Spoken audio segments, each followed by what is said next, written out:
Magandang araw sa atin mga kalingap. Mga kalingap, Dara nakatanggap ng malungkot na balita mula sa kanyang tatay.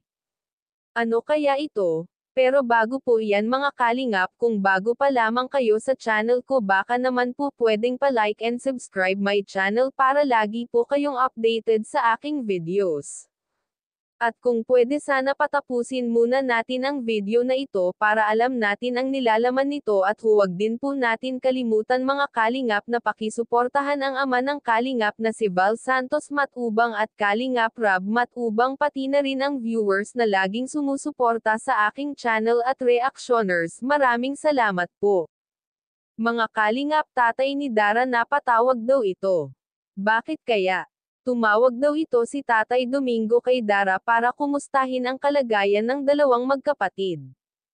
Kaya sabi ito ni Dara ay ayos lamang sila dito, mas maganda daw sana kung magkakasama sila lahat. Kaya kinumusta naman ito ni Dara ang kanyang tatay, ay nagulat na lang ito si Dara nang sinabi ng kanyang tatay na medyo masama ang pakiramdam nito. Dahil na rin daw siguro ito sa panahon. Kaya biglang naawa ito si Dara sa kanyang tatay dahil hindi man lang niya ito maalagaan. Naawa daw ito si Dara sa kanyang tatay dahil payat ito at isa pa walang nag-aalaga sa kanya kapag may sakit ito.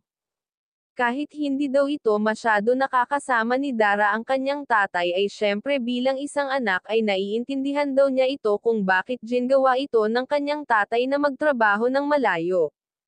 Yun ay para naman daw sa kanilang magkapatid. Nagsimula lang daw naman ito na nagtrabaho ang kanyang tatay sa malayo nang nawala ang kanyang nanay at kuya. Kaya kahit gaano kasakit ay pinipilit daw ng kanyang tatay na tanggapin ito. Kaya sabi ito ni Dara ay doon nag-umpisa na natuto ito si Dara sa lahat ng gawain at naging matapang sa lahat ng pagsubok na kanilang pinagdaanan ni Bea.